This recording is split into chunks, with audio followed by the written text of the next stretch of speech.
The Wrestling Mayhem Show. Since 2006, the pioneer in pro wrestling podcasting. This show is brought to you by IndieWrestling.us and IndieWrestling.network for your independent wrestling entertainment. Slice on Broadway, supporting Pittsburgh podcasting with the perfect pepperoni pizza. Just wait. Wait for the perfect time, then attack. Don't give up what you want, take it back. Wait for the perfect time, then attack. Do what you have to do, make it last. Wait for the perfect. It is the Wrestling Mayhem Show, 972 Tuesdays. We've been talking professionalized wrestling. I'm Mike Sorg, at Sorgatron on the social medias and the Sorgatron Media Studios in Pittsburgh, Pennsylvania. And I got with me from upstate New York, it is Mad Mike. Hi, Sorg. Hey. I too am all out of money to give WWE in Paris. You, me, and Paris have given all of our money to WWE, and they happen to be asking for more. But that's okay because we have VPNs. Also with us is the Enjoy Wrestling Champion Mikey Montgomery is here. Supersonic. That's a custom one that I made myself. That's a custom intro that I've designed. Yes. It's like the cameo of intros. There you go. Now, do you owe me money or do I owe you money? I don't know how that goes. No, that's just the only way you're allowed to say my name. Oh, if I you don't see. say it like that, I have to sue you. Oh, I got you. It's not up to me. It's up to my manager. Who does the best Supersonic? The best one that I've heard is definitely Sean. Okay. Sean does the best one. Everybody kind of interprets it different. Mhm. The way that I've described it to people who are about to announce me is it goes Tony Chimmel introducing Edge to Vince McMahon gravel. It goes Supersonic. I like it. Well, we're going to be catching up. Enjoy Wrestling. Could I do it? Could I do it like the Fink? Excuse me? Yeah, Can I try do do it it like like Fink would do it. Supersonic Mikey Montgomery. Yeah. That's usually how it goes if I don't address how I want them to announce it. It's usually like a big U sound and then kind of da da da da to get to the end of it. It's like Supersonic. Yeah. Big drop at the end. Exactly. I like that. Well, I'm glad you joined us here. I feel like we only hang out around Dungeons and Dragons, so Yeah. it's good to have you back again. Yeah, it's either Dungeons or Dragons, or I'll see you on the Odd Show while you're scrambling. Yes. And, no time to talk. Something's on fire. Yeah, for sure. Pretty much usually. Mhm. So, we'll be talking up what's going on this weekend at Enjoy Wrestling. Maybe we'll talk about my weekend around barbed wire. Yes. And so much else is going on here. So, but first, let's get into what's going on. Of course, want to touch base the big shows over the past weekend. We'll talk WWE. I do want to talk about Ring of Honor and some of the. I feel like we're going to talk more technical things around wrestling. As in more technology around wrestling. The I wrestling, love that. like it's kind I of love an that. awesome cast extended or something, right? So, but first of all, Clash in Paris. But by the way, I'm also out of money. Yes, Paris. So jeez. This is going to be an ongoing thing until they have to address it. I feel is this whole like No, they're not gonna have to address it. no. You know why? Because people still spend them. Yeah, exactly. Yeah. If ticket prices are still this high and yet they're selling out every arena that they're going to overseas, I don't foresee them addressing it. I mean, this is the reason why you don't see 3 shows in Pittsburgh every year anymore, right? Because that dilutes the market, and it was $20 tickets, and now it's like I go and it's like, oh, it's like $90 to sit up in the nosebleeds. I remember when I lived in Cleveland, you would get a SmackDown at Quicken Loans, you would get a Raw at Quicken Loans, and then like the holiday house show. Yeah, and then you get a holiday house show at like the Wolstein Center, literally down the street. Oh wow! Which holds like maybe 2/3 the capacity, but I mean, and that's when numbers were not great. Yeah. So now when they go to a different city every single night, and they are or they go to a different country, Exactly. you know. Exactly. And it's like there's no telling when they're coming back. You see- That's why they just recently announced, like, they're like, hey, we're having live shows, guys. Yeah. Yay. Well, so they're doing live shows internationally. I don't think they're doing them locally. I don't or I think- domestically. No, they're No, not. they No. Wait, You might see the odd super show every now and then. but- Yeah, like I- MSG or something, right? you know what's so funny? I haven't seen the only ones that I've seen, you know what, Mexico. maybe it is the international ones. It's like the Road to Royal Rumble or something. I think, yeah, those ones are international. That's all overseas. Is it? Okay. Yeah, they Yeah. announced that during. Did they do that during Raw? I think I saw that graphic too because it was all Road I to. think I saw it during France. And also in Rumble is in Saudi. Is that right? If I'm not Sure mistaken. is. There is. Sure is. So now you're bifurcating this thing, and then also like I started thinking because I'm really excited. I got my schedule for 2026, and for the first time since Dallas, I'm not going to be able to go to Mania this year, right? Oh. I know, right? So, But it's in Vegas. It's like I can't afford to go to WrestleMania Vegas if would- somebody's not paying actually- for it. Vegas wasn't so bad though, because you can really get some cheap rooms in Vegas.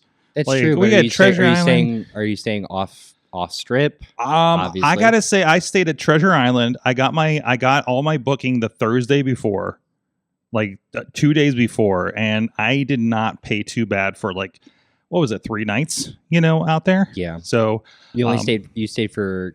Does that cover all of WWE's events? Those 3 nights? Friday night, I came in Friday night and stuck around both Manias, and I did Raw. So that's 4. Yeah. So that's Friday, Saturday, Sunday. Yeah, stay, but that's staying 3 nights, and I took a Oh, plane true, out. true, I true, took a true. plane out after Raw with everybody else. so because Raw's at like 6, I don't know, 3 o'clock or something. So Right. because of time zones. So that was helpful for that. So versus like I think SummerSlam, we drove in, did SmackDown, and then stuck around for the 2 nights of SummerSlam. So, but again, it's like I think it's one of those, now that you have SummerSlam's a 2-night, the other shows feel big. Toronto's probably going to be a big thing for like I was thinking about, like, why don't I go to Toronto? It's only like 4 hours away. I feel like that's kind of what WWE is planning. Yeah. What WWE is planning for now. Yeah.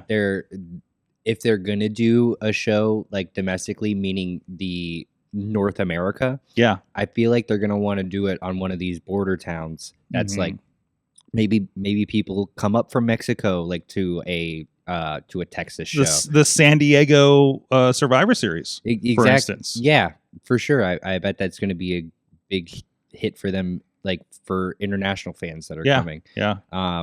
Same thing with like Canada. Like I can imagine them doing it, like Mhm. just outside of. I don't know what the biggest stadium would be out there, but like Mhm. just outside of Detroit, or maybe just inside of Detroit. Like Well, they already do Ford Field. They did Ford Field a couple years ago for SummerSlam, right. so you have that. You'd have to. That'd be interesting to figure out how Mm-hmm. many Canadian fans traveled to that show, Mm-hmm. Mm-hmm. which I think would be an interesting number. I wouldn't know how they would track that, but Mm-hmm. They do somewhere, because they always say from 20 different countries at WrestleMania or that's something so funny like that. because too. I feel like the only way that they get those numbers is if they have people at the gate going, "Hey, can you fill out a survey?" Like, Mhm, mhm. I think they do. They I do think that. they too. also Right, check so- like Ticketmaster returns and stuff like that. Yeah, because that has where you came from. So that's all kept, and you signed something away to have that information, or even just Ticketmaster.ca versus com or something, right? Tina's reminding us, shit, Survivor Series was in Vancouver, British Columbia last year, which is right across from Seattle, more or less. right. I don't know exactly, but I presume it's a nice drive over the border there. So yeah, no, it's 11 dates in a row, says True Prince. Only 4 of them are televised events. So again, but that's somewhere where they know they can maximize. Yes, they're going to be like these house shows, but they're probably going to have 15 to 20,000 per show. Like they places where they can absolutely maximize what's going on there and have fun with that. And who knows, maybe they are going to film it for some dark stuff or something later or something. No, too. they won't. No, they don't. They don't even bother. No, they don't do that anymore. No, not even. No. Oh Oh, man, you know what's No, they interesting? they Did rely on social media clips if anything goes viral. that's true. when they did SmackDown in Paris. Did they do it at the same place that they did Clash in Paris? No, I think I don't think No, SmackDown. SmackDown was in Lyon.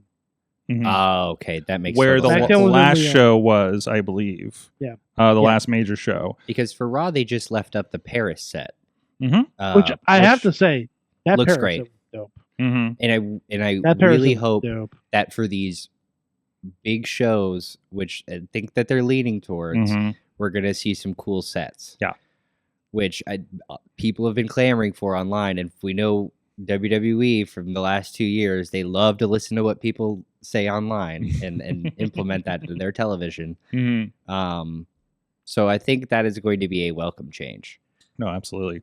I mean, myself, I'm eyeing up Minneapolis for SummerSlam next year because I feel like that's a fun time. You're in the middle of the summer. You can actually do things. You're not going to freeze like we did in Philadelphia for Mania a couple years ago. So, like, So I think when they do Minneapolis SummerSlam, the NXT show or something needs to happen in the Mall of America. in the Mall of America, I'd love that. But That- isn't there an could you indie imagine- company that Could you already runs imagine there? if Yeah. Eric Bischoff hosted like the NXT's Great American Bash in the Mall of America? Mhm. Do you Like, think? just sign me up already. Okay, this is an interesting side topic.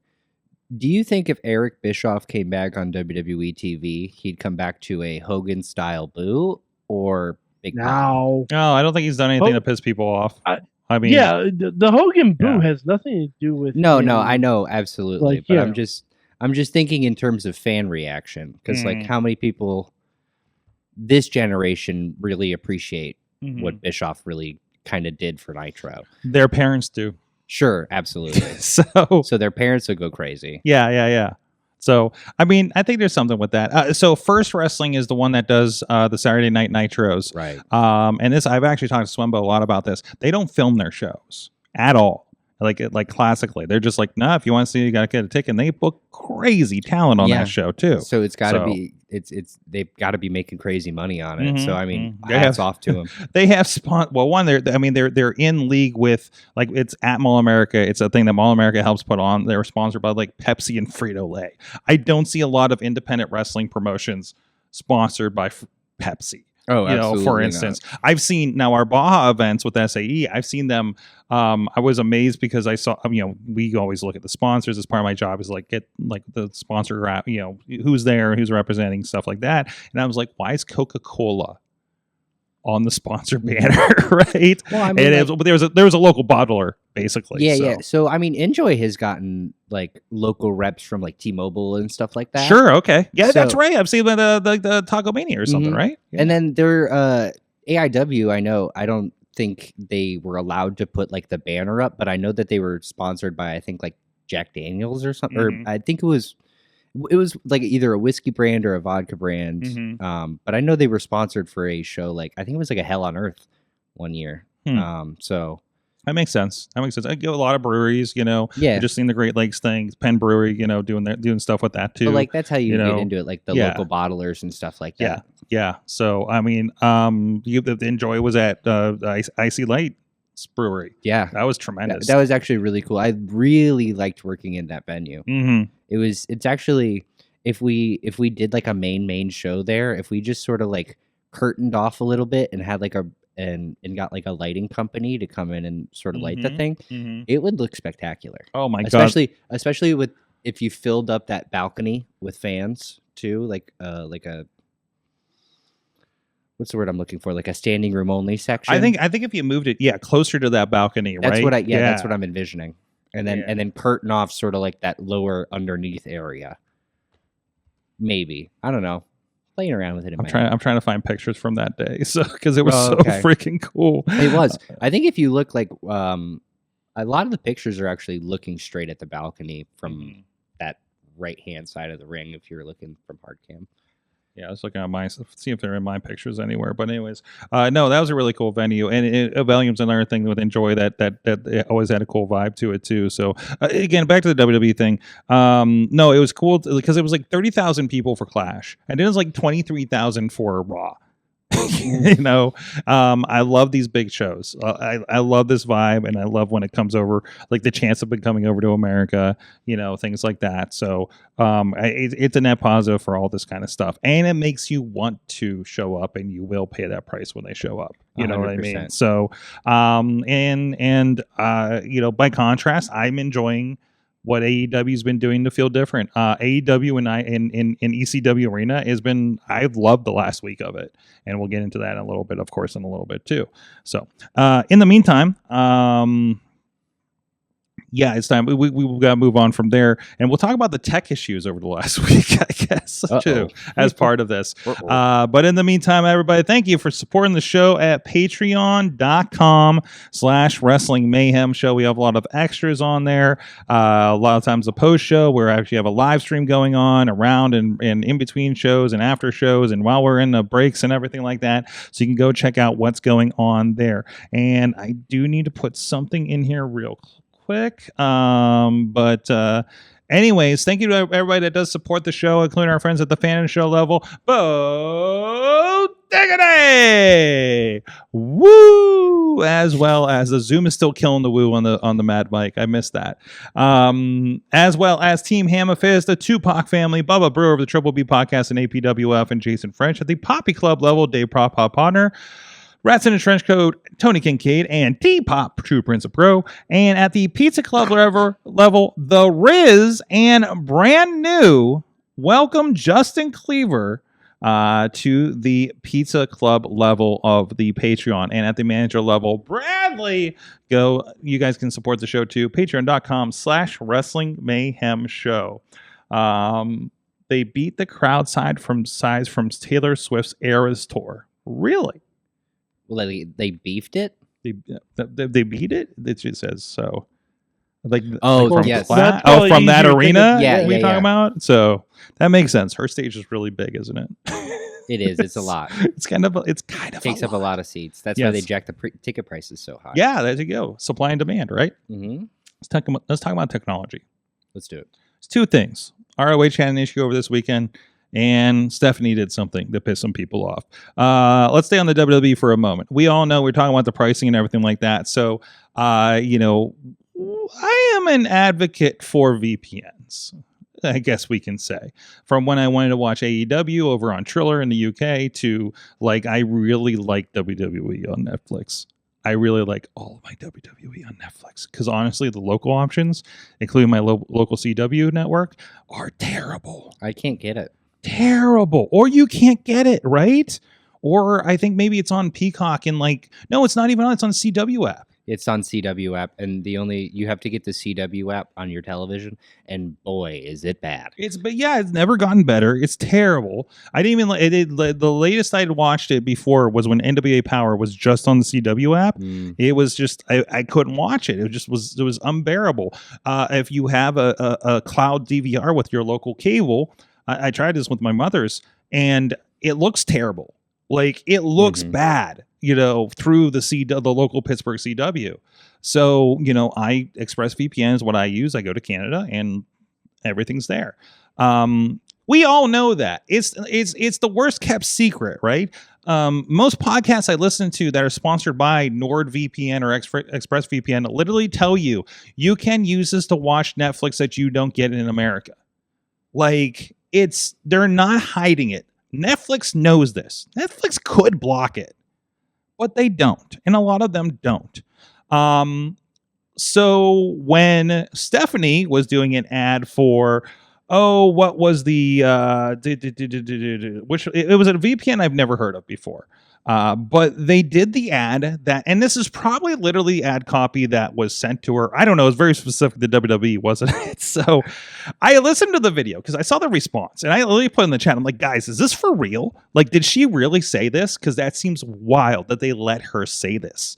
It feels like she should know better. I know we talked about kind of before the show, she doesn't really have a position and she does stuff in WWE right now, but it is the Netflix is Surfshark. I'm sorry, the VPN is surfshark.com. I've heard of it. Yeah, it's just not one that I'm familiar with. And, VPN Shark. Okay. So you sign up for this, and the whole thing, she's literally saying like, oh, Netflix is the best experience. But if you're in America, you watch a cable, which is terrible with the commercials. Oh my God. USA gave you a lot of money, guys, to get SmackDown. And you're basically telling them to F off at this point, right? And then I think I don't think I saw it in the clip, but it was like, why pay $30 to ESPN? Why don't you just have Netflix and this kind of thing? And you'll have all the stuff. So obviously, the reason I think that. real quick, some of the news is sources say some people in ESPN are not happy with this, since the ESPN is kicking off on September 20th with WrestlePalooza right in advance of this, and of course there is a lot of pushback on the pricing that people are going to get. And again, I know there's some situations with the cable that not everybody's going to be paying $30 for ESPN to get the WWE stuff. There's some deals or something like that, or it's included. I'm not entirely clear on how that works. But in the meantime, this is kind of thing. Mike, go ahead. No, but I think they're advertising that because they were abroad. Like, I think that's the reason, because usually, like, the abroad shows have different sponsors. So this was on her podcast. This is on her podcast. Oh, it was on her podcast. This was on a WWE, and also her podcast is on the WWE network of podcasts. Yeah, like an official WWE podcast. Okay, this is my. I'm sorry. Go ahead. But if it's like a standard network ad read. Mm-hmm. That they have to do, because I think it might just be out of their control. I do believe, yes, there's a WWE network of podcasts, but I think it's throrough another podcast company. Yeah, it has to be through another. It has to be through another podcast, like I can't even, like iHeartRadio or something like that. It's not iHeartRadio. It's not that, but like, let me look. But like if it's through a certain thing, there's certain ad reads that you have to say. No, but you're still held liable, I think, for what you say on a podcast. If it's, I mean, I don't know if there's anything not liable. I mean, like they're still not looking at it that way. They might not be able to say or do anything, but they still think a certain way. But that's something like every podcast probably has a Surfshark ad. So just to pair that off, the WWE podcasts in March 2025, WWE is partnered with Fanatics for these podcasts. So now Fanatics is managing them, just like they do Fanatics Fest and the merch and all that kind of stuff. Like Mike, you saw when they had all the Superstore stuff, everything said a Fanatics experience on it. Just like when you go by the merch shop at an NHL stadium, right? Yeah. So like everything says like they basically, I think Fanatics has everything at this point that's important in sports. So, which is really interesting. What's interesting to me is not only does she in plain daylight kind of say that, like, hey, use this VPN so you can watch the product on a different platform. It's also kind of implied VPN, no traceability, maybe just pirate it. I mean, but that's not what she's saying. But it's not entirely. You're still paying for Netflix at this point. But like if you're a network executive at ESPN and you just saw this, like what's now twirling in your brain? It's like not only did she say, hey, watch this on a different platform, she's also saying use this VPN to possibly pirate. So I think I don't know if the pirate goes along with that, because I don't see. And again, this might be me just not noticing, but like usually it's just, for protecting yourself and just pretending you're in a different place to do something you can't do in a certain place. Like age verification is an issue, things like that, right? Literally content is not available in America. Maybe somebody wants Peacock for some reason that's only available in America. Right? And they can log in, like we could go, oh no, all the WWE networks on Peacock, it's kind of terrible. We can log into the UK and buy the WWE network. It's not like illegal. It's maybe against a TOS or something, right? But it's not like a highly enforced kind of thing. So as far as WWE goes, WWE as a company does not give a shit as long as you're watching the product, right? Generally, unless it's affecting numbers, right? ESPN is concerned because the thing we just paid all this money for just told everybody not to use them, right? Through like a fucking McMahon that said this, it is and I get it. It's a slap in the face business wise, as far as this goes, but it is the real conversation. You just don't usually hear it from this camp. Every wrestling podcast has a VPN ad that's part of an ad network and says, hey, you can do this and go to Netflix and you get all this stuff, because honestly in America it's really fucking confusing right now. Okay, the NXT PLEs are over on Peacock. Okay, the WWE ones are over on ESPN. Okay, but SmackDown's on USA, so I got to get cable, and CW's on my local network, so how does that even work if I get it? Like it's a mess. It's an absolute okay, Raw's on Netflix and the Unreal Show. You it's not easy to be a WWE fan in America right now. It's really not. Okay, and there's stuff on A&E. I'm busy Sundays, and I still haven't figured out how to watch that stuff. Are you talking about like LFG and the biographies and things like that? So like Untold Stories. Yeah, like all that kind of stuff. It just like it doesn't make sense, and unless you just literally have everything. And is WWE?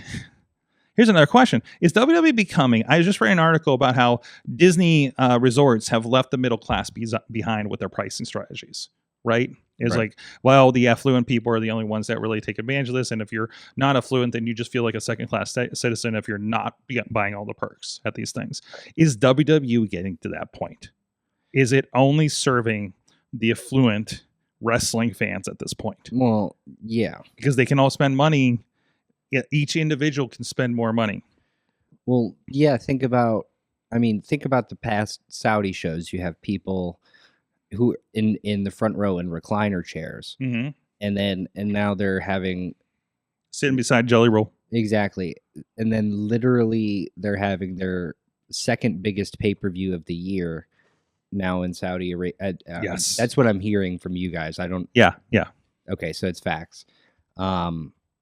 So yeah, it's definitely getting to a point. Like, have you seen the Troy Dan videos where he's just like, I paid $36,000 to sit front row at a WWE event, and it's a full experience. So you get to go stand in the ring, like you hear about the premium live experience advertising. Every single show, they're like, book your experience through this, and it's like $13,000. And then it's sitting there at SummerSlam, like the stuff they're selling was they're running the TKO ads about the FIFA premium experience, which has got to be even more expensive because that's such a bigger thing than WWE, right? I'm just like, you just kind of watch this thing, and you're just like, this isn't like everybody in my section. Nobody can even. Like, there's probably 100 people here that can fathom doing that, right?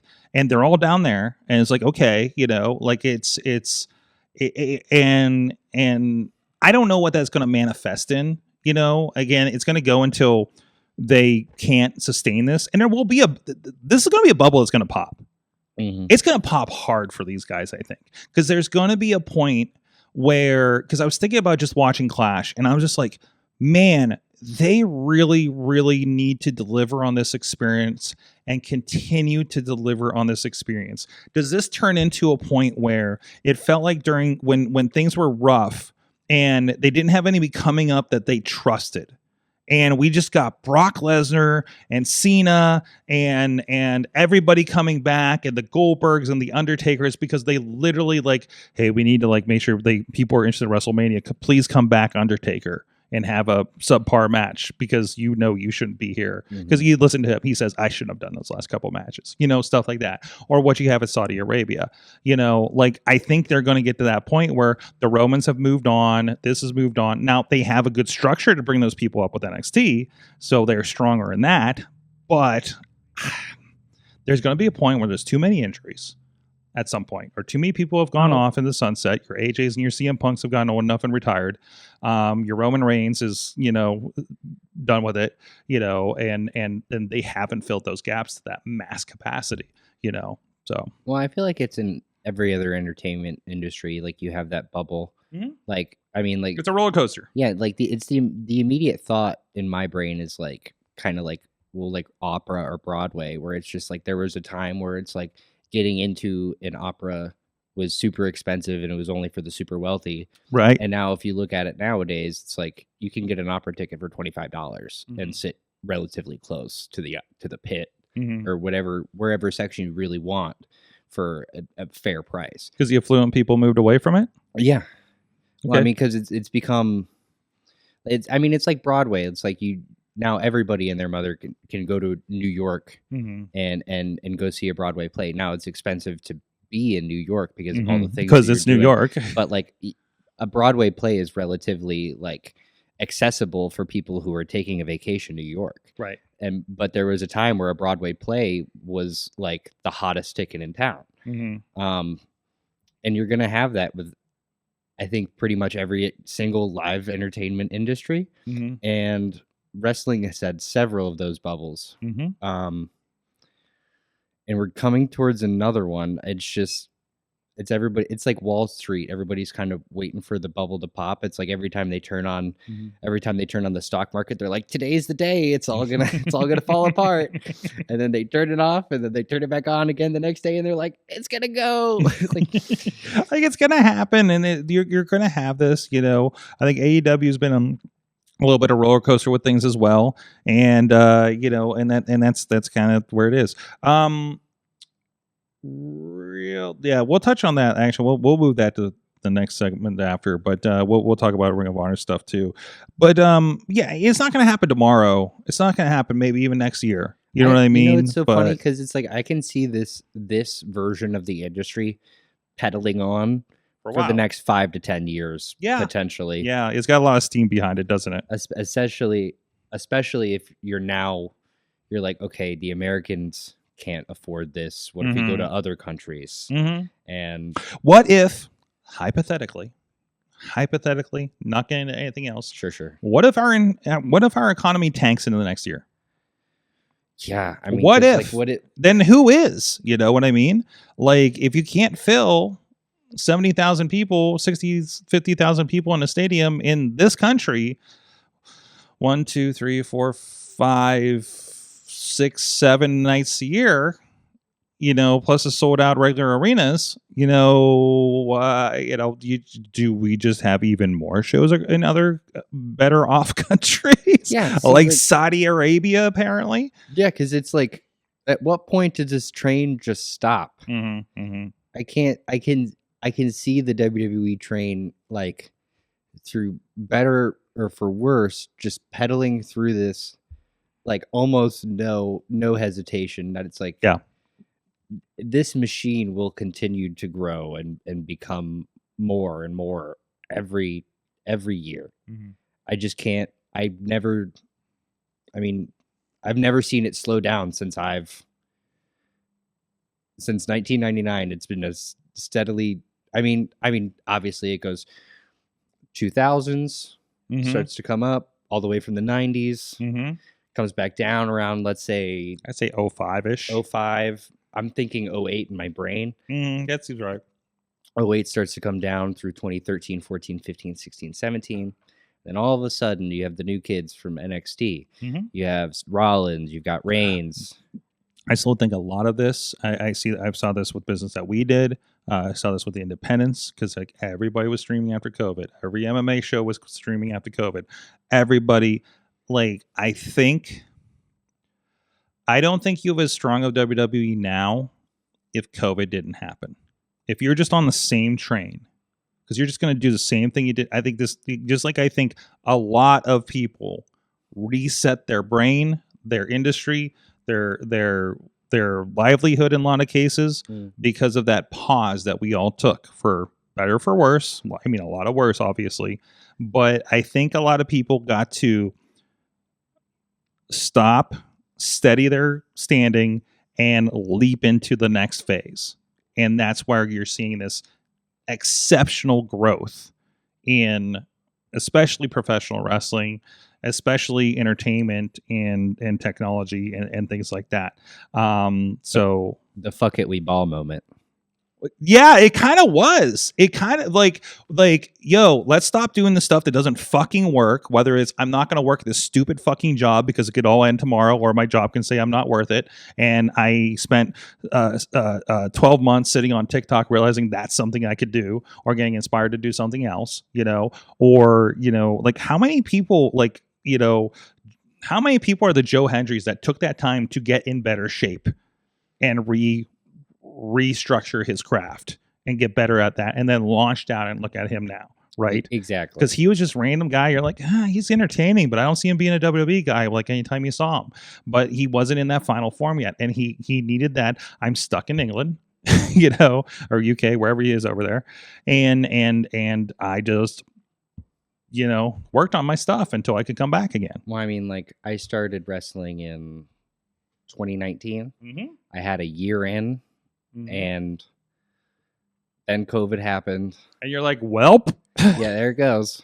Is this a thing anymore? Well, because I was working through COVID, because there was outdoor shows and all that. Sure. Like in the summer and stuff. And You worked with companies that, like, there's plenty of companies, most companies here stopped and didn't come back until kind of late, honestly. Absolutely. But like that little...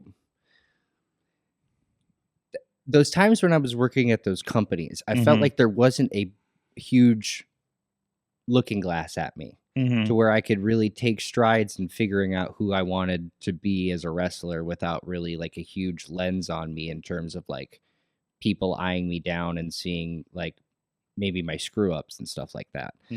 So it was really an interesting time to play with who I wanted to become as a wrestler. And like when we came out of COVID, let's say 2021, 2022, I like kind of had reinvented myself from when I started. Because like Sorg, you knew me when I first started. I'm a completely different wrestler. The Bitcoin boy, yeah. Yeah, I'm a completely different wrestler from when I started. Like I used to think that a lot of my stuff was just like stop, start. Yeah, Fast-paced, we've had this conversation. But now I feel like I'm a lot more flowy, and my stuff is more well paced, and I've developed into who I am at this point in my career, right? Rather than just trying to figure out where I fit in the business. Start of 2019.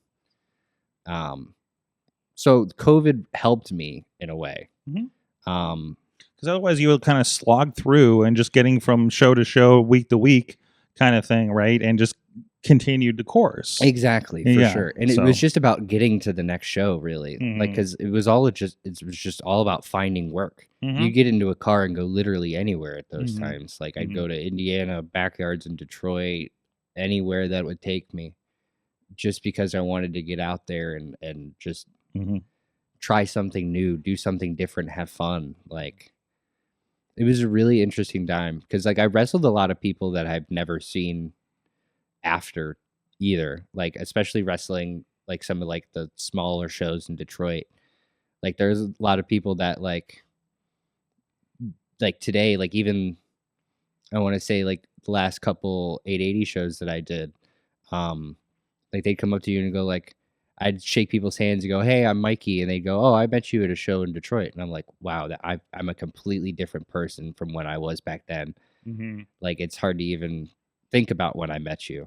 Like not hard. It is in like it's tough to think about, but it's just like I can't imagine myself at that place anymore.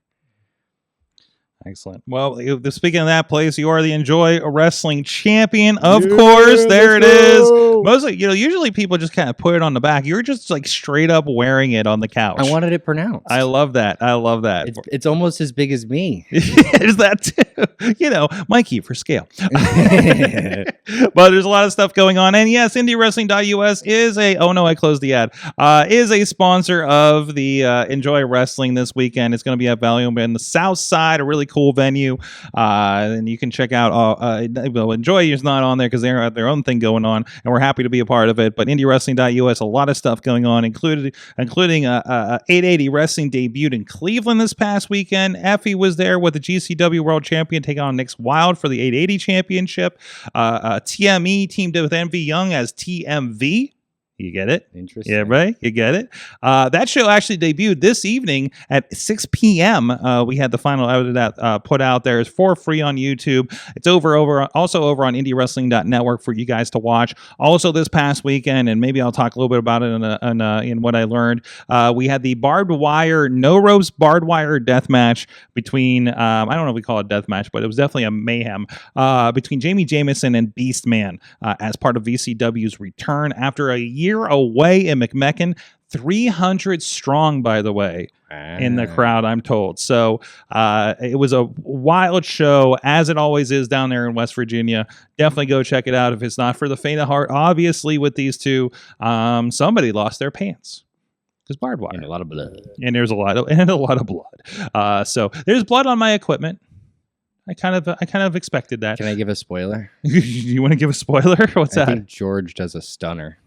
George does do a stunner. It's all over social media. Yeah, dude. And he does a tremendous ankle lock too. Oh, I haven't seen the ankle lock. I only saw the stunner, and I want to give him some pointers because there's a lot of unnecessary droppage and hip movement. Well, George is a hip kind of guy, and He's with the kids. I was going to say hippie. No, that's not right. It's just, there's a lot of processing as that was coming out, but you get what I'm saying. But yeah, no, there's a ref fight happening and everything. Yeah. So, it was two very different shows. Can we get like a Joey Styles, like ref fight? I kind of wanted it. Because it's just like, they do kind of like in the past, they've rolled around like an old Divas cat fight. I love those. I love between those spots. between him and Josh Shields or Josh Main. Oh God, I'm so sorry. Whatever. I don't know. Listen, both of them sound like wrestling names, so so I just kind of go with it. And you tag to one, and I just don't know who's who at this point, right? So, anyways, so so Enjoy Wrestling is this weekend. It's going to be. I do not quote me on this, but I believe it's going to be streaming to the Patreon like we did the last show. I believe so. So that's what I'm pretty sure we're doing. Subscribe to the Enjoy Patreon. That's right. You get live shows. Oh no, we're becoming WWE because we're telling people to go a bunch of places. What subscribe to the network. Subscribe to the Patreon. What are you talking about? We're not like that. The Patreon's easy though. It's like, I don't know, $5 or something, right? Listen, you get so much bonus content. You get exclusive live event content. The Taco Manias. Exactly. The Hilltop Fairs. Hilltop County Fair. Yes. Human Demolition Derby. There you go. That was a wild one, by the way. I didn't get to see that yet. Speaking of bad stunners. So, and I think I told the story behind the stunner here on Patreon. So, but other ways. So yeah, no, it's an Enjoy has typically some of the wildest lineups in the city. Obviously, main event, you're there. Sunny Kiss is part of it. Effie's coming for this one. Jamie Senegal. Matt Tremont is on this. Josh Bishop. Andrew Palace. Yeah, like it's a wild thing. So, Mikey, what is going on with you and your championship on this thing? Well, so I mean, the main Enjoy crowd has not seen me defend the title yet. I've defended the title. Let's see, how many times have I defended it now? I defended it against Junie. I defended it against Gannon. Mm-hmm. I think that's it. Yeah, I've defended against those two at live events. Mm-hmm. But nothing taped or streamed. So this only on Patreon. Yes, only on Patreon. This is really my chance to show everybody what I can do for this championship. And well, also want to mention, because I just saw the picture here, not in front of nobody, by the way. There's a view of Taco Mania, for instance. Whoa. Look at all those people. So, a sea of people. Yes, a sea of people on the South Side checking out some wrestling, and that's always a blast to see. I love that the street fair wrestling and high quality street fair wrestling. You know what I mean? Absolutely. Like, it's good. It's really, really good. But yeah, this is really my opportunity to show everybody what I can do for this championship. Mm-hmm. And I say for this championship because I've worked so hard for this championship. Everything I do is for this championship. I want to maintain its heritage, its importance in Pittsburgh. It is the first inclusive world championship in Pittsburgh. And I want to preserve its legacy for the future. This title is so important to me. I can't tell you how important it is to me. And defending it throughout this tournament is going to be a test of my willpower, my endurance, and it's going to take everything I've got. But if I can't defend it throughout this tournament, then I don't deserve to have that title. It's like you're having an entire year of title defenses in one night at this thing, right? I got to prove to everybody that I want this title more than anything, and I will do anything, almost anything, for this title. So I don't think the first round matches have been announced yet, but the participants have, correct? Yep. So it will be a surprise even to me until night of. Oh, really? Yep. That's fascinating. They're not going to announce it until you hear entrance music. Wow. Okay. That's format. The format of the tournament is it is 4 first round matches and then one 4-way at the end of the night. I'm not sure currently if it's elimination or if it's one fall to a finish. So you have a lot of variables to prepare for. Lots of variables. Been training very hard. So looking at that field here, and just looking at real quick at some of the announcements over on the Enjoy Wrestling Facebook page here. So you mentioned Andrew Palace, Effie, Jamie Senegal, Matt Tremont, Josh Bishop, Erica Lee, and Sunny Kiss, all part of this field of potential opponents there. Yeah. It's really tough to come up with a game plan for all of those people. So I really haven't done that. It's more just working on myself, just my pacing, my endurance, because I'm going to have to wrestle twice. So it's about maintaining. I'm going to be looking at myself throughout this entire tournament and just saying, breathe, breathe, breathe. Because that's the thing that I honestly struggle with the most in wrestling is I get out there, I get so excited, the adrenaline takes over, and then shortly afterwards that dump happens and you run out of breath. You have no more gas left. You're just sort of laying there. And that has been my biggest shortcoming when it comes to defending this championship is I gas myself out too early and then I leave myself for the pickings. And then somehow, by the grace of God, I've managed to come back and defend my championship twice. You are, and even when you got it, when you won the championship, it was against two, Billy Dixon and Sunny Kiss, for instance. So you definitely have done it the hard way. Big match, Mikey. Big match, Mikey. There you go. I love it. It's a T-shirt. Is it a T-shirt already? No, I want to make it a T-shirt. Okay. Though. That needs to be a T-shirt, especially if you all respect survive this evening on Saturday. So because it's stiff competition. Let's be honest about it, right? 100%. So either way, so it's a big test. And from all over the spectrum too. So because God, like Josh Bishop is like 3 times your size, for instance. Matt Tremont is like last time I saw him was a New Jersey show, and they were cutting. He was cutting his opponent and then squirting lemon juice on them.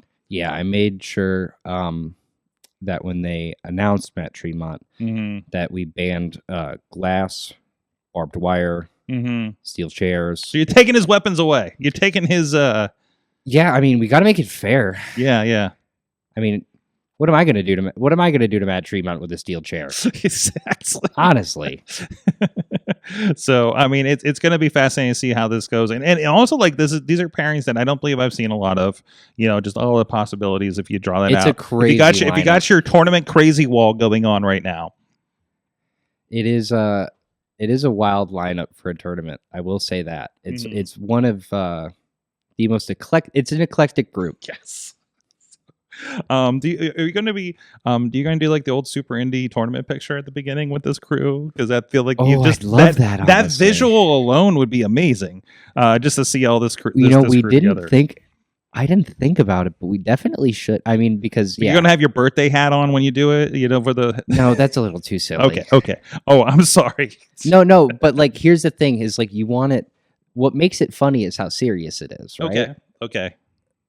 That's how I'm picturing it. Maybe the birthday hat is acknowledging how silly it is. Do you get this as a winner? Get the birthday hat. No, I mean, because it's my birthday. Okay, Hey, okay. It's my birthday. Who else is going to wear a birthday hat on my birthday? That'd be so And then just to be clear for those that maybe haven't seen the ad, it's your birthday on this day, right? Yeah, on the 6th. Like the show is on your birthday. on my shoot birthday, yes. We're not kayfabing the birthday No, here, no, guys. no. So We're not jobbing out the birthday. not chopping out the birthday. There are some other matches announced. Amazing Yes, enough. let's talk about Let's them. talk about what else have just announced. Excited to see this. We just saw these guys do some crazy stuff. Some other places here. Let me see. Oh, God, if this will actually load the right way. I don't know why. Oh, because I'm zoomed in. Excuse me. The Runway and Holodead are teaming up again. I know Holodead was a surprise last time. We were at Mr. Smalls with the Runway against the Best Business Bureau. Yes. For better or for worse, they're on our televisions. Mm-hmm. Mm-hmm. You know, Jordan Blade had to make a comment on the Enjoy Instagram, where she said that quad roller skates are lame and that she rides rollerblades. But what really that means is that you have no power in your ankles. So, back to you, Jordan Blade. There you go. And I think that's the feud for the next show. So are we gonna? I mean, listen, we've had a match contested for the Enjoy Championship in high heels. Oh yeah, no. Okay. No, so one heel. No, not high heels. High heel. One of Sunny Kiss's high heels was completely off when they did the press slam, Yes. and I thought, what a woman. That's an insane thing to do to another human. You know, it's almost like childish. Like, it's almost like, wow, you really let another human pick you up while they had one high heel on and press you over their head for multiple seconds, Mm-hmm. and then do a backflip. Mm-hmm. But that also happened to me. So That's true. And then another big guy match. David Lawless and Billy Dixon against TME for the Enjoy Championships. oh, that's interesting. No, this isn't the first time I'm seeing this. It's tough to say how Billy Dixon and the Gavel David Lawless are going to come up with a game plan for TME, Mm-hmm. seeing as though TME have been teaming for countless years, Mm-hmm. have had countless matches together, know each other like the back of their hand, and They've teamed so long they've had two different team names. wait, I'm sorry, what's their original team name? I think they were originally Fully Loaded. Wow. Fully Loaded? Is that it? Yeah, TME's way better. Yeah. Well, I think they changed it when they did a show at a high school, and they were like, oh, yeah. Yeah. Is it Fully Loaded? Man, I don't know. Now I'm doubting myself on that. I gotta look into the archives Something on like that. that. We'll But- look at that on the But I think I think David Lawless and Billy Dixon have teamed maybe 0 times. So this is going to be quite an interesting bout, Mhm. to say the least. Absolutely. Sorry, I'm checking my thing. Checking your emails for in the middle No, of I'm searching for that team name. in the 'cause it's middle gonna of bother me. my Wrestling Mayhem show. Well, a happy Sorry, pre-birthday. you act like we don't have a research department. We do have a research department. It's like his I'm profession. looking. But either way, Oh, it was. so again, it's going to be this Saturday. It's in the South Side. It's near the giant clock, I believe. So Oh yeah, the now Iron City clock, by the way, too, right? It's pretty cool. It's and I didn't know it's the biggest clock face in the country or the world What? or something like that. It came up in one of the articles. So Wait, you have to explain that to me. the largest The biggest clock face. clock face. How does that work? Because you have Big Ben. So it's probably in America because Big Ben. Mm-hmm. So there's that kind of things. We have we do things big here in Pittsburgh. Yeah, And I just feel like that's good for always IC. Like bigger in Pittsburgh. That's after- what I always say. after they lost the sign on Mount Washington, to Pond Law Hockey or whatever. Right. At least they got the clock, which I think AT&T had for a decade. So this feels better. So Still lost the ketchup bottle. off of the field. Yeah. Yeah, that's sad. What is it called now? At Chew Field, whatever it is, I don't care. So Well, they changed quick. I mean, I'm from Cleveland. They changed Quicket Loans to Rocket Mortgage Field House. which is just not a great name. Field House. Listen, I went to the crypto arena that used to be Staples Center. Oh my god, what is wrong with people? Went to the crypt, if you will. Can't we just like for these like large buildings, just like for whatever? Can't we just keep the names on them and like make them historical? Locked and loaded.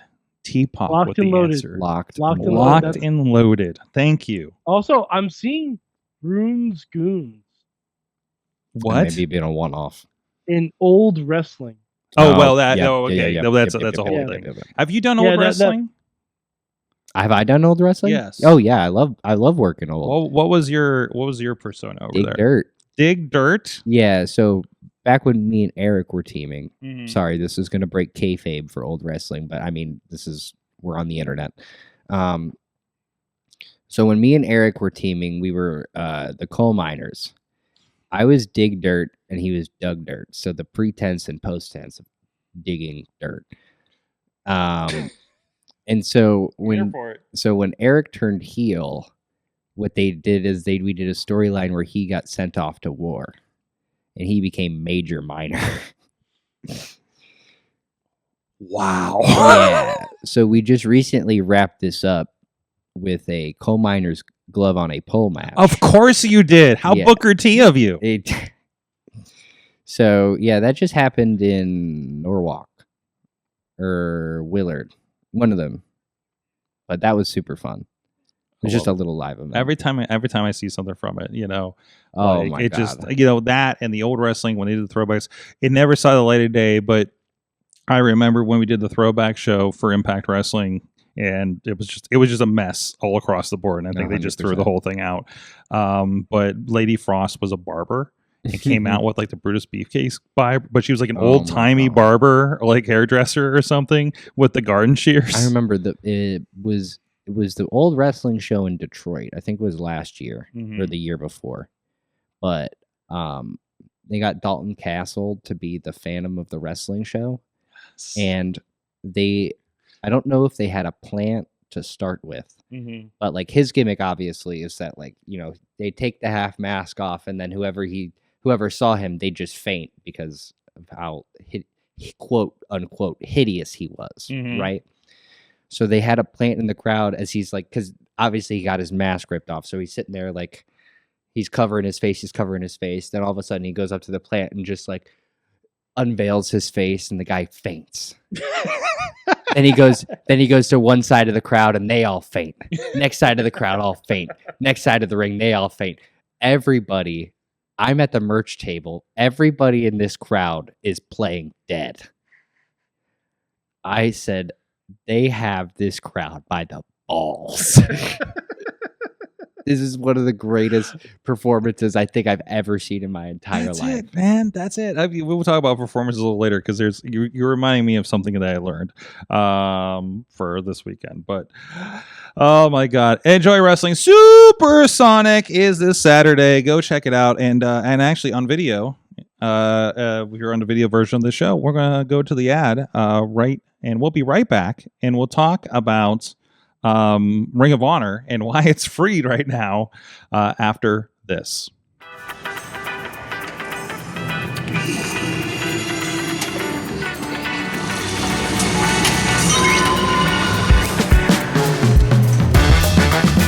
A few months ago at Hot To Go, I won the Enjoy Wrestling Championship, something for 2 years I've been dreaming of doing. And now we're back at Bellum Brewing. And on September 6th, it's not only the next Enjoy show, but it's my birthday. And I'm celebrating it the only way I know how, by inviting 7 of the best professional wrestlers from around the country to compete in a one-night tournament for my Enjoy Championship. So Pittsburgh, don't miss out on this show. Don't miss out on this tournament. Don't miss out on this title reign because it's going to be supersonic.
I'm Eamon. I'm Merlin. And we're a gay. And his NB. Are you a reality television connoisseur? Do you like it discussed from an LGBTQ lens?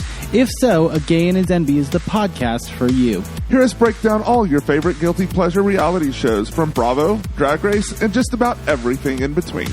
Listen to A Gay and His NB on Apple Podcasts, Spotify, or wherever you listen to podcasts.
Wrestling Mayhem show. We are here, Sorgatron, with Mad Mike and the Enjoy Wrestling Champion Mikey Montgomery. I'm gonna keep slapping it because it's the only thing I know how to do when the titles are on my waist. Just slapping it? Yeah, I mean, like, how else do I show? Like, go like Vanna White or Okay. discount? Is that double- the Vanna White? No, I'm sorry. Discount. I discount double checked it. Discount double checked it. Okay. What was that, Mike? You could shine it with your forearm. Hmm. There you go. There you go. You got good With my sleevage dirty going on there. sweatshirt. Well, you know. Either way, so well, you know, and you know, I don't like to talk about technical issues with the big shows other than like just a reminder that shit happens on whatever level you're on. But one of the big news, you know, Ring of Honor had a really killer show, honestly, Death by Dishonor over at the CW Arena, which, you know, to me it felt like an old Ring of Honor show.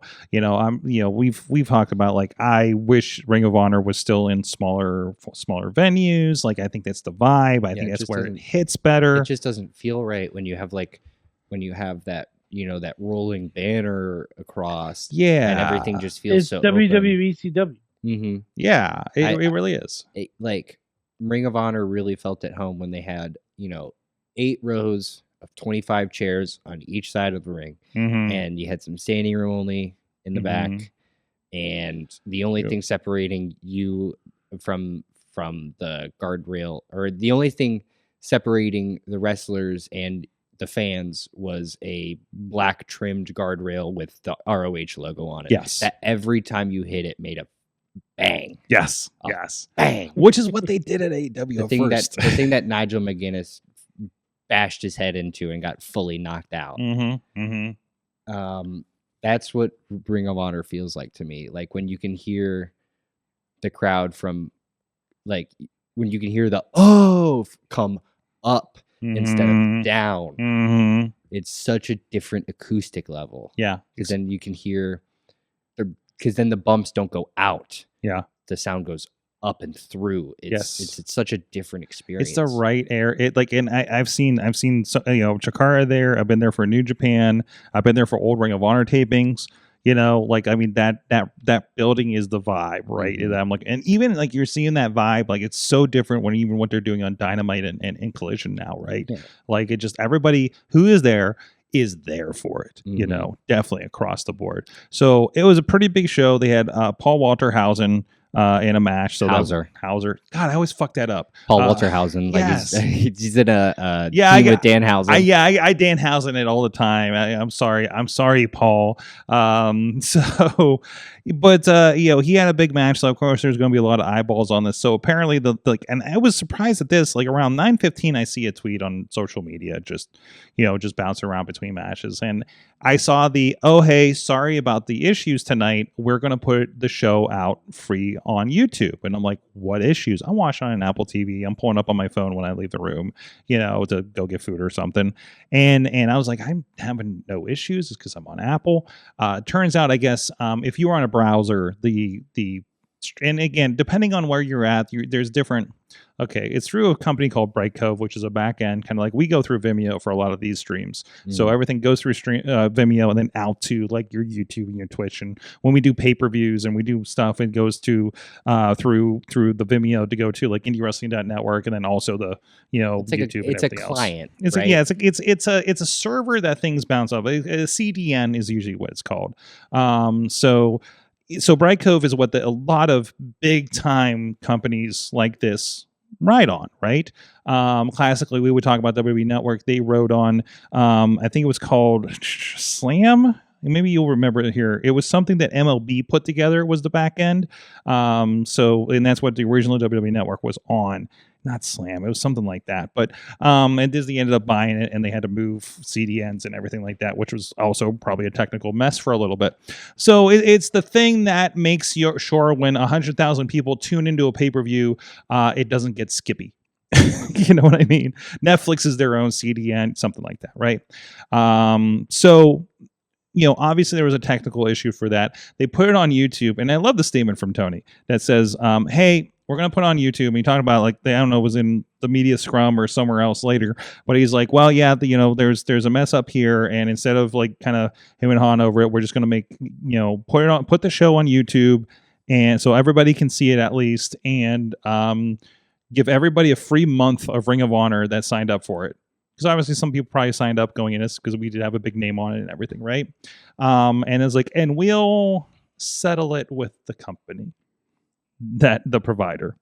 So Bright Cove is going to have some splaining to do, and I would not like to be on those meetings. So what were the actual technical problems? Just like skipping? I don't know what they were. They just said it wasn't working on browsers. I wish I knew that then, so I could have tested it live on the thing. That's interesting. So, and now I've watched it on a browser. I watched it on a browser, like the weekly show. I typically don't watch the weekly show live because it's during Thursday night fights, and we're always occupied, obviously, right? So I don't know if there's any issues with that. I think once or twice I tuned in, it was kind of weird, but I think it's I'm interested to know if it was like when you pulled it up from the browser, if it was just like we cannot open this page, or as if you like it pulled up to the or it actually pulled up the thing, and then like in the little window where it shows the live footage, it's just like, oh, something went wrong. Either way, it was not okay. Interesting. Something was not okay to the point they decided to make this move. So it only affected a certain percentage. They're using web browsers versus like your Apple TV, your Amazon Stick, or whatever the case may be. I'm interested to know what's going to be the pushback from the people who had already bought Ring of Honor. Because I know everybody is getting a free month of Ring of Honor, right? Yeah. So then what happens to the people who already paid for that month? Well, I think it just goes in the whole next point. Month? No, the whole point is I think everybody's going to get a credit for a month. So so we the won't people pay. Who got paid, just get their. We're not getting a refund. We're going to get a credit. So, which is still an you extra just month of credited Ring of Honor. All that. Oh no, I paid for this. This was messed up. And you put it out free, well, you're going to get another month. So, and again, it's like, the shows I think have been entertaining. The MXM collection have been great. They're doing fun stuff on there, but it's just kind of like it's off over here, right? And it gets to social media, but, I'm interested to know like how quick of a fix that could be.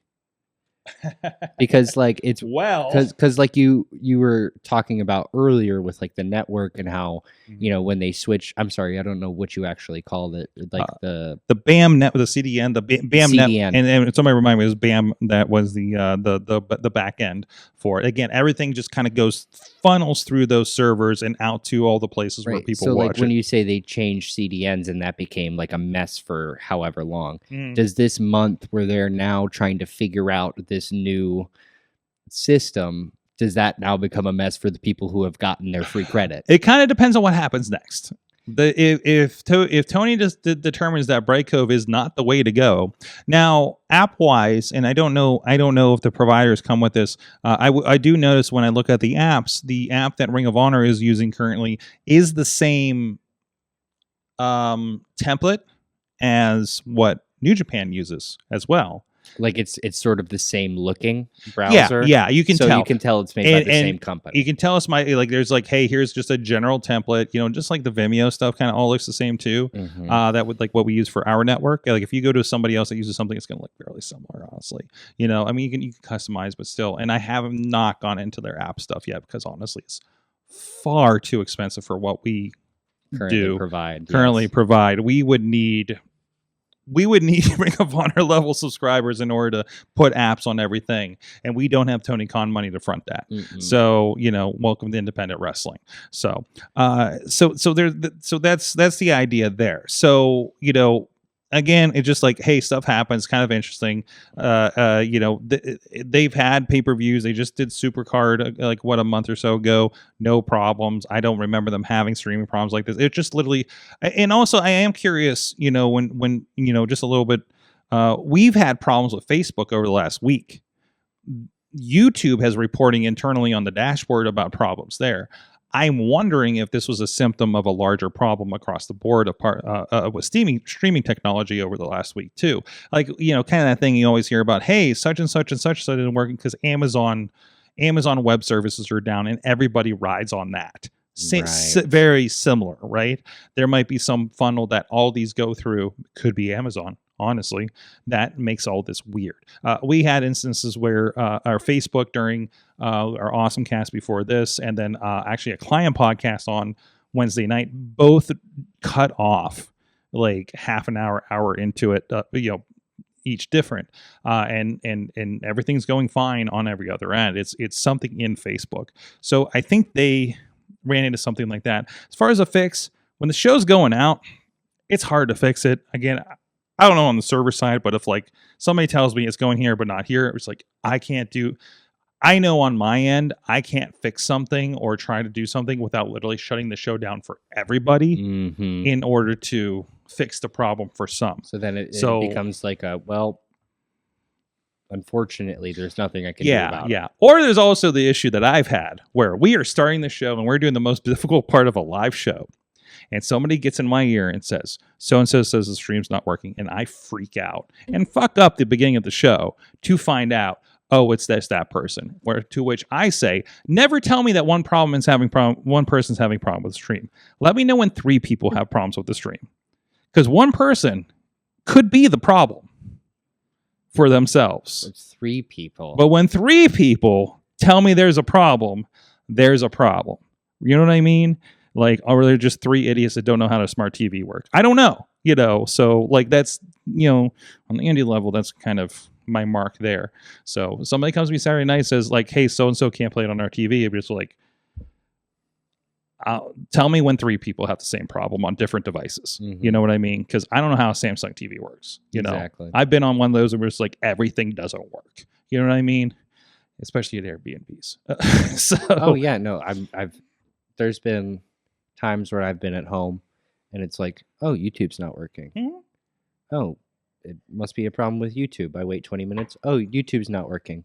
YouTube's not working. I moved I was watching Collision on my computer, went to the Fire TV we have in the back here to watch pay-per-views, and just like, I'm going to sit down, work on my show notes, and watch the rest of Collision. Whole thing was messed up. Like, started the show over. I got to clip 10 seconds at a time to get to my hour and a half into the show. I was just complete trash on the Fire Stick for HBO.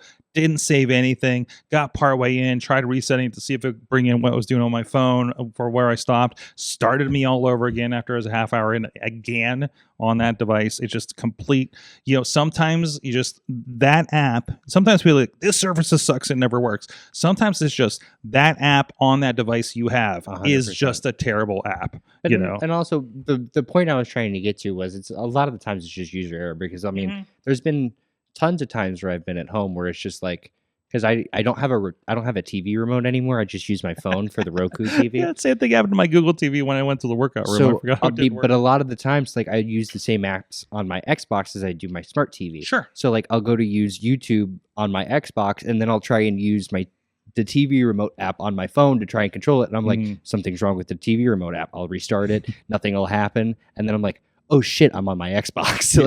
So like it's amazing how stupid stuff like that is. Like, and then they immediately report it as, oh, the service is down. That's not to say that this happened here, but a lot of the times it is user error, or it's one person's error in a huge line. It's like every time I have to go in for tech support and give a call to like Verizon or something like that, there was always like a release I could tell on the other side of the phone when I explain things to a point where it's like, no, I'm not an idiot. That is just doesn't know how this works. I've tried X, Y, and Z, so I know I've skipped about 3 steps on your side. And that's why every IT starts with, did you turn it off and back on Buddy, again? let me tell you. So my dad lives in an apartment now, and it's an older apartment. The only thing that he has access to, he doesn't have the phone line is painted over. Jeez. Yeah. So the only thing that he has access to in the apartment is coax. Okay. So it's stuck with cable. Get on the phone with AT&T. I'm trying to get him cable internet, meaning internet that runs through a coax cable. 3 people I get on the phone, they keep sending the wrong. Yeah. What happened to the days where? Man, you sound like old man Mikey now. Old man Mike, Unc Mike. Unc Mike has arrived in the chat. That's what Sammy and Aleo call me, Unc Mikey. Oh, yeah. But I remember days when it's like, an old person would order equipment to their house, and without hesitation, the person on the line would go, would you like somebody to come in and install that for you? A person with a full SUV full of equipment to fix this stuff. And now the only thing that they're willing to do... And they have cones. They have cones, too. Is the only thing that they're willing to do now is get on the phone with you in front of a script and ask you the same troubleshooting steps over and over again, when all I want to do is get to the sales department so that I can get him coax cable. And it's just so frustrating to talk to any sort of technical support, because unfortunately it feels like they're not allowed to do their jobs. They're just they're being recorded on the other side, and they're being taught to follow the troubleshooting script and all that, and you're never getting any real help. Sucks. You talking like I was able to have someone come and set up my Wi-Fi for the new house and try to set up the TV. And he even told me that, like, oh, well, this setup isn't going to be what you need it for. You need a Wi-Fi extender, and we don't have anything like that in the truck. I'm like, what the fuck good are you then? Yeah. Well, there's also, I mean, like, at least you had somebody to come out and tell you that. Yeah. It's like, if you try and call somebody nowadays, they'll be like, well, did you turn it on? Yep. Did you try resetting it? And you're like, I don't have the right equipment. And they're like, okay, let's try unplugging it and plugging it back in. And you're like, I don't have the right equipment. And they're like, is the light blinking? I love when they tell you, like, why do you still have this modem? I'm like, why would I have known to upgrade it? Like when stuff starts working. My favorite was I upgraded my Fios to like 300 megs at home, and they're like, well, you guys take somebody out and make sure you have the right equipment. I'm like, okay. And they showed up and they're like, yeah, you got the box. I don't understand why I'm here. I'm like, I don't know, man. Like, also, my Wi-Fi router is not VPN enabled, and it makes me very upset. VPN enabled? So, like, you know how you can set up VPNs through your home internet so that you can, any device you have on that home internet, it's protected. Yeah. I tried to do that on my Verizon Fios router. Yeah, usually they sell that as a service. Right. Yeah. That makes sense. That's it. Anyways, the heated seats in the car problem. Anyways, so, but I'm very, like you were talking about, I'm very, I did sales, phone sales, which I was terrible at. So I went into verification for a year. And yeah, I'm very like, hey, did you stick with this? Did you fuck with this person? And also, I was very off script when I sold Verizon DSL. Oh, yeah. So I was like, I'm like, Well, wrestling fans, I hope you well, appreciated that that. offshoot, that was a good. I haven't had a good rat hole like that, for a while. That's great. It's only when Mikey Montgomery comes on. Do you? No, it's not. It's not. You should see when Zeke's on. You should see. Oh, I can't talk to Zeke for more than 20 minutes before I forget what the hell we were talking about. Oh yeah. Old man Zeke. It's just a couple of two old men. Two old men, Mike. We gotta get you and Zeke on the couch. Oh, that would be crazy. Oh, It's so funny. Me and Zeke started. We'd have to block out 4.5 hours. Me and Zeke started at the exact same time in nearly the exact same area, and we've never wrestled. We've never wrestled one time. Never been in the ring with each other. Not even for like a segment, anything, nothing. Never been in the ring with Zeke. Isn't that crazy? Gotta make that happen. I keep fantasy booking this like thing where like every light goes out at 8:80 and then I show up, but it's just like nothing makes sense in my head for it to make it happen. I just think it'd be a fun pop. Listen, you need to drop into one of these. If we get an outdoor Penn Brewery show just to get in that background again. I just want to have like an Austin glass shatter moment where I come out, hit my finish. My God. By God is Mikey. And then hit my finish on 3 people and then just drag the baby face over the helpless corpse. 1, 2, 3. He hasn't been in 880 for a year. What's he doing here? Who is that? He doesn't even go here. That was my favorite thing about when Rizz was cutting a promo on me. He's just like, you don't even go like talking like a school kid. You don't even when go you're doing here. like the 3-way thing, was it him and Nix maybe? Yeah, it was him and Nix. He's like, you don't even go here. I was like, wow, actually, that's so true. That was great. That's good stuff. Anyways, let's get into what we learned. But first, a shout out to our friends feeding our guests and feeding us, so we don't forget to eat. Because I know I do. You've seen me on show days. For instance, this is why I like bring my wife or bring somebody else that like I'm like, listen, your job is to make sure I eat. And I don't kill somebody. Part of that is Slice on Broadway doing the good Lord's work on that first part.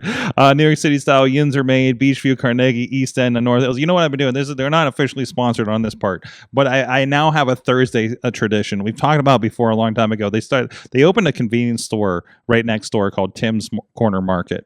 And they have some items. I can get my lotto tickets there and stuff for the last several weeks because I also forget to eat when I do my 880 Thursday nights. So we've been grabbing the deli sandwiches from there. So that's been great. So now like Tuesdays I go pick up the pizza for the podcast. Thursdays I go to get their deli sandwiches. I'm supporting a great local business right here in Beachview. They got multiple locations for Slice on Broadway. The best. Last week they gave me a cheese pizza. I don't know if it was by accident or they wanted to make sure I had the cheese pizza, of which they won an award that is sitting there on the counter for the best cheese pizza in the world. And it was some good cheese pizza. So go check them out. Slice on Broadway is supporting the show since well over a decade here, and sliceonbroadway.com. And if you're not, just hit them on social media and say thanks. Also, hey, please. If you haven't, I asked, and well, I didn't see them come through, but they said they did do it. Drop a comment. Have fun with it. Go to Apple Podcasts. Drop a comment on there. Give us a review. We don't get a lot of reviews. I think everybody is just listens to us where they listen to it, and it's all over the place. But we used to, and we used to read them on air, and people would get scared. Yes, but I want you, because I recently did this with another podcast, and they read my thing on air, and it was delightful. So please leave me a wild comment that will hopefully attract other people or scare them away. Honestly, whatever mission you want. Over on Apple Podcasts for Wrestling Mayhem Show. But we will read it verbatim like Ron Burgundy. Absolutely. Oh man, we used to get emails and everything like that. I'm going to see in a moment here if there's any over there, because somebody said they posted, but it didn't populate when I looked at last. So we'll take a look at that here after what we learned. So what did you learn from wrestling this week? I learned that when you have your return show in McMecken, West Virginia, two things will happen. One, you're going to start the show with a barbed wire no rope match and bleed all over the place. And then later in the same show in 6-man tag, you're going to have a mime invisible grenade spot. Same show. One of the reasons I love the madness that is VCW, or as we like to call it, Beastman Pro. A side note from that I also learned, because I was told, first of all, it was hilarious that this show is a barbed wire no rope match. And on the Facebook post, it says family-friendly fun. It was kind of the joke through the entire weekend. But as part of that, I heard, well, an entire Girl Scout troop is coming. And I'm like, are they going to get their field dressing badge? Turns out, they were there for their theater badge. Oh, that's very different.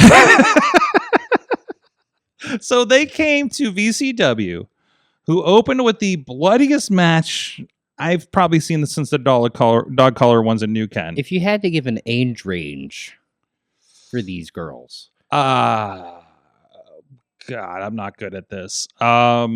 you shouldn't be. They were definitely at least pre-teen, if not a little younger. God, they must have been traumatized. They were eating. They were, as somebody blood hungry. said, I they love were that. feral. Interesting. Yes. They were coming up and saying hi to everybody on the corner when the good guys came out later in the show. I don't know what they were doing during the barbed wire match because I had other concerns. They weren't screaming 6'7" like they were me at Taco Mania. 6'7"? Dude, oh What my is God. it? What is It this? means literally nothing. It's just internet garbage. Okay. Dude, Is this like how we chant 6'4" at Dev Swayze? No.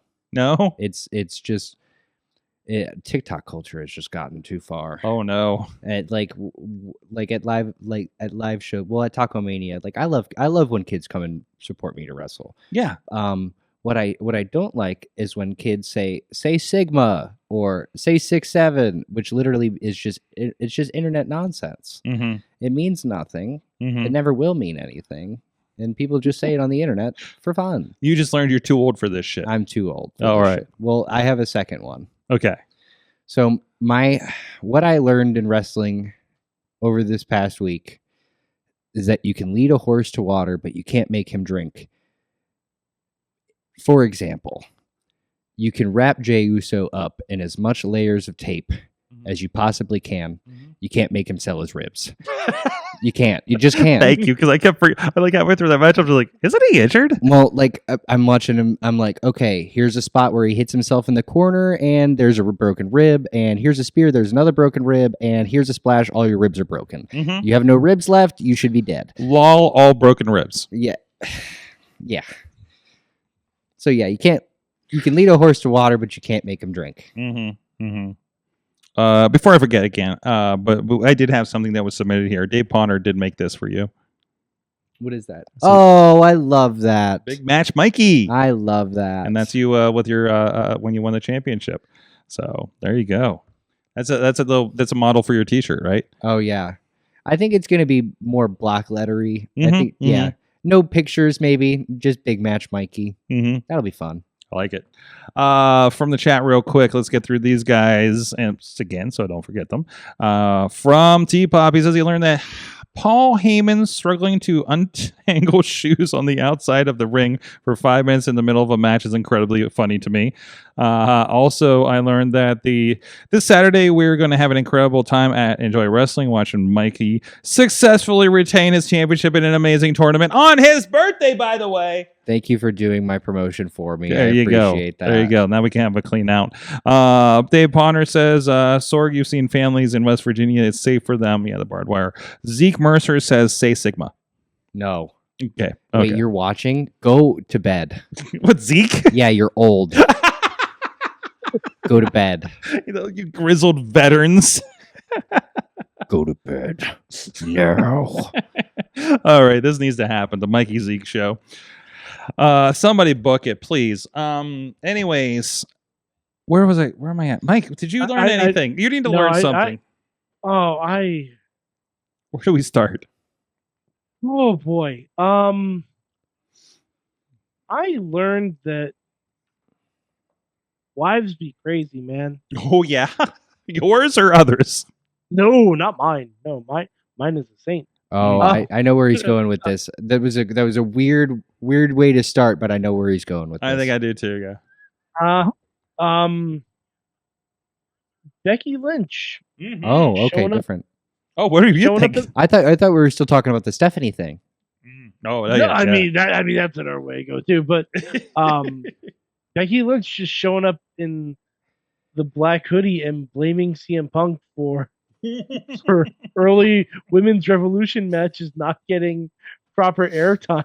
You know, it's so funny. Not something I have on my bingo card. You know, it's so funny. But it's the same angle that everybody takes when they go up against Punk, but they're so not wrong.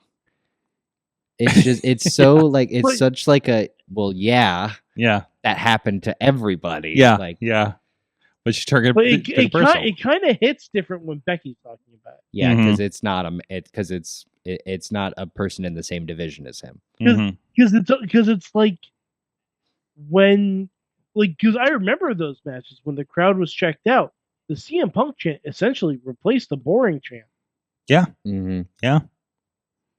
You had to make you had to work harder to make him forget about CM Punk, and they weren't doing it. Yeah, at that point. No. I don't know if. Well, I mean, and also, go ahead. It's funny because it's not even against Punk. Like, it's not his fault. No. It's more on the fans than anything else. But sure. Like, if you spin it where it is Punk's fault, then it becomes kind of an interesting wrinkle. Like it's almost literally the same exact argument Seth Rollins had, but which would make sense that they share the same perspective because they are married. But SmackDown is gonna be interesting. I haven't watched SmackDown in like multiple weeks. Can someone refresh me? I know Damian Priest is on there now. So SmackDown is in Chicago. Right. And Punk's going to show up. And who's he going to bring? Be there, and he might bring Larry. Larry. Your ugly dog. There are definitely some of the posts going by. I just saw a picture that says AJ Lee return set. It's like, okay. I mean, whether that's true or not, who knows? But Ringsider News Network. If it's not, this is the biggest fuck you to the fans ever. No, I'm sorry. It's I've told you about like raising your expectations beyond reality, Mike, and not being over. I don't care one way. I mean, this is clearly where they're going for sure. Yeah, but like, I don't know, wives and it's clear for sure. The only other person that I could have foreseen it being was Rhea, because I don't know what she's doing currently. Waiting to figure out who the new champion is to face. Right, because she's caught in that. The other thing you could do is have it be Crazy Bayley. Yeah, I'm interested where they go with that too. And then I also kind of like the triangle thing between like what are the Kyoto Warriors, the Kabuki, the Kabuki Warriors, Kabuki and Warriors, I forget her name. Io Sky. Sorry, I get her and her indie name mixed up. But yeah, the thing with Io Sky and like all the other women in the division, where it's like Asuka just like, why are you getting close to all these girls? I think that's a fun dynamic. And then Kairi's stuck in the middle of it. She's just like trying to say something but can't. I like that. Yeah, I heard I heard on a different podcast. It's like a weird soap opera where Kairi's like, and just doesn't know how to react. Oh, it's for sure. Well, I mean, just on the recent Raw, they had that thing where it's like Kairi went to speak up, and then Asuka was like, "Come here," and then she was like, "Sorry, I gotta go." I think they did it like twice too, because they also confronted Rhea later in the show. So okay, I didn't see that part. I was grilling. Yeah, you were grilling. Oh, it was Labor Day, so yeah, and the show was at like 2:00 or something. I was having a really good time grilling. over this past weekend. I was catching marshmallows on fire myself. I love catching marshmallows on fire. Yeah. That's my favorite part of the marshmallows. When you burn it too much. It's been so long, and I was like, I forgot how flammable they were. Oh, dude, it's because it's just sugar. It's all sugar. Just I just forgot we didn't grill it. We didn't do fire this summer. So. And my fire pit's overgrown right now, and it's too close to a bunch of bushes. My mom's got a good fire pit up there. The last time I lit a fire like 2 weeks ago after I cleaned up back there, and my neighbors came out and they were just looking at me over the fence, and I was like, all right, this might be the last time I do this. yeah, I don't think I'm allowed to in the city. So, by the way, I love that I just peeking through some of the streams here, and I saw over on YouTube that Swemba popped in and says, I come in here and we're talking about VPNs. So, old punk would have. I did learn one other thing. Yes, I learned that Netflix is scared of Monday Night Football because, at least from what I heard, the next 3 Raws are going on an hour early. That's helpful. Monday Night Football. Yeah. Wait. So they're going on early because they're foreign, or no? I guess they're back. No, they're domestic. Yeah, but they're going on. They're going on at 7. Because Netflix, you can do whatever the fuck you want, right? So but they still hit that 2:30 mark every single week. They were 2:45 this week, but also I also wonder. I think all the chanting pushed them. I also wonder if maybe this has to do with maybe the contract for main event is up, so they don't have to film stuff. And maybe this is me going off on a tangent, and you can end it. You can also end it pre me doing this discussion. But I'm kind of tired of the 20 minutes every show where you have. The person who's going to come out and talk, they sit and they wait for their chant to die down for 5 minutes, and then they talk for another 2, and then they chant for another 5. I just want whatever happened to an opening match on a wrestling show. Wait. Have you watched Raw in the last couple of decades? No, I know, but I would like to see some action at the start of my show. Maybe do opening match, 15-minute segment, another opening match, just something to kick off the energy, because it's just like. I'm watching the crowd get hyped for this 20-minute segment, and then the next match that happens, it's like crickets. Yeah, because they all yeeted themselves to death, and now they don't care about this awesome tag match. They're also half the crowd is probably just there to get themselves over at a certain point. Oh, I wouldn't say it's that far. I honestly think they want to. Because the wrestlers are there, they're letting it go. So it's like, oh no, I'm adding to the product. And also, like again, I go to my last couple experiences, at here in Pittsburgh and at SummerSlam, and realizing how many of the people, I remember the person, when we got into the second taping for SmackDown, or what was Raw and SmackDown, right? They were the person woke up and started asking questions about wrestling, as if they were not here for the first half. It's such even with this cost, it's such a casual fan base, and they catch on to things because there's enough people to bring those chants over, and then everybody can jump into it because they're all at least sports fans, right? So I think that is another thing we do forget, despite the cost and everything, is still very casual versus an AEW is very, I'm here for fucking wrestling. Let's go. Maybe, kind of and thing. It's also maybe kind of indie wrestling has jaded me in a sense where it's because people who go to indie events a lot, they see wrestling almost every week, but a person who's going to a WWE event, they're so excited. They want to have the full especially experience. The kids, man. For sure. They all want to chant. They all want to be a part of the product because it's their one thing that they've been obsessing over for weeks because it costs so much money. Because it's Disneyland now. Exactly. Which goes back to our earlier discussion about how we're pricing out people. It's almost creating this price point where it's if you're spending that much money, it has to be the most pumped you've ever been in your life. You almost have to psych yourself up for that moment when you step into the arena because it's such a pocket digger. And that's kind of when we, this is our vacation when we go to a SummerSlam. It's we're going to go buy the t-shirt. We're going to go spend just freewheel it on the food, You know, we know that the hopefully the arena has some good stuff, you know, kind of thing, and just kind of go for it, you know, and I'm not gonna, you know, go in there where like you're just him and hawing over the price of everything. You're just like, this is how it is. This is what I'm getting into. I'm buying the lightning pass, you know, and we're gonna just have a good time and not give a fuck.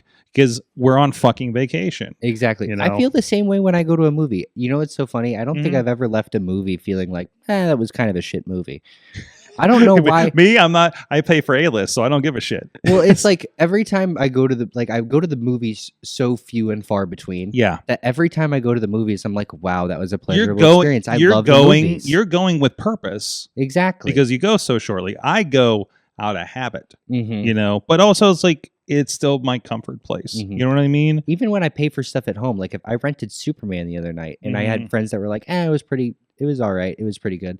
And then I went and saw, I rented it for like $25 on Amazon. And I was like, wow, this is a good movie. And it's just, when I buy stuff, I have an immediate thing in my brain that goes, I have to like this because I spent so much money on it.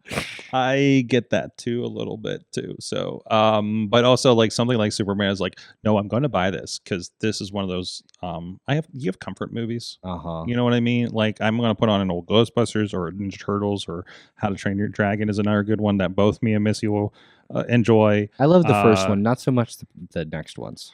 Yeah, we like got through this again. We're like putting it on and putting the sleep timer and watching like a half hour of it a night while we're dozing off, kind of thing, right? And I'm just like, why don't I own the third one? So that's now on the way on Amazon. So because it's cheaper to get the DVD with the digital code than buying the digital. Is it still like Vudu or whatever for the digital code? Most of them just go through Movies Anywhere, so then it's on everything. So it's a very so they just give you like an MP4 file of it? No.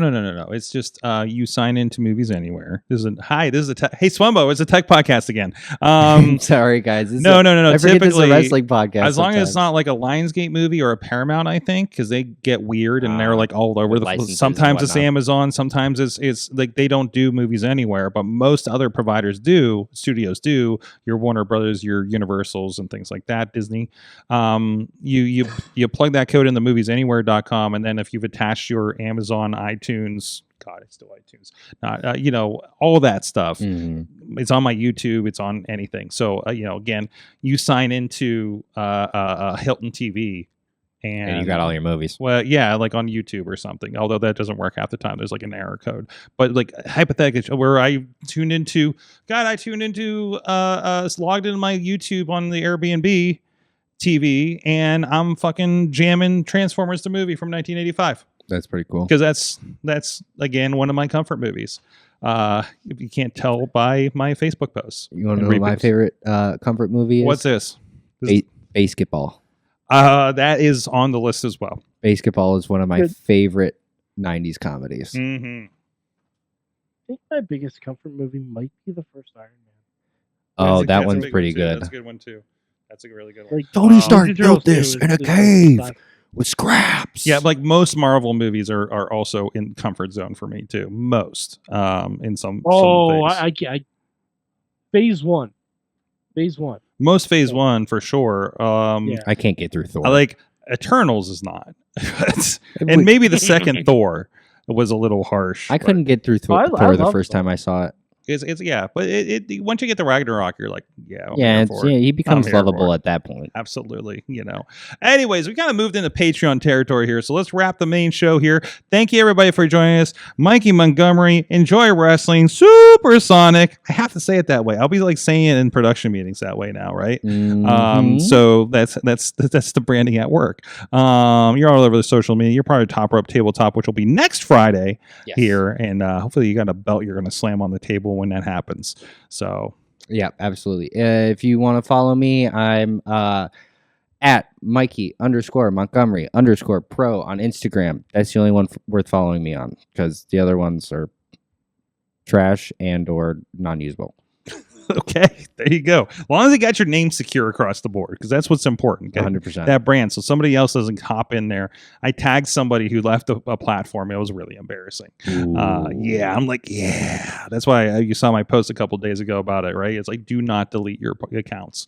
Hold it. hold it so some other asshole troll farm got something terrible could take your place. Right. And then now you have fucked your branding, at that point. So anyways, guys, thank you so much. And also, I want to give a shout out because I realize I have not mentioned, go check out Big League Wrestling if you're in the Erie area. We're taping it, won't be live up there. They got a tremendous show going on. It's always crazy. They always have a lot of people up there, and we'll have cameras up there for IndieWrestling.us for VOD and digital and all that kind of stuff too. So go check that out and check out the shows. The VCW show from this past weekend, 880 Wrestling up in Cleveland at Great Lakes Brewing is free over on the YouTube, and so much more coming up. There is what do you call it? The commentary track to the Reese Hayes, amateur wrestler Reese Hayes and Gavel David Lawless Iron Man match on the year anniversary just dropped last Friday. You can go check that out. I know T-Pop did, and and enjoy that as well. It was a good time filming that with those guys a few months ago, and I'm glad everybody gets to check it out there. A lot of great wrestling on there for free and otherwise across that. Please support us at IndieWrestling.us on the Patreon and everywhere around, and all of our friends too, including Enjoy Wrestling. We'll see you guys next time. Mayhem out.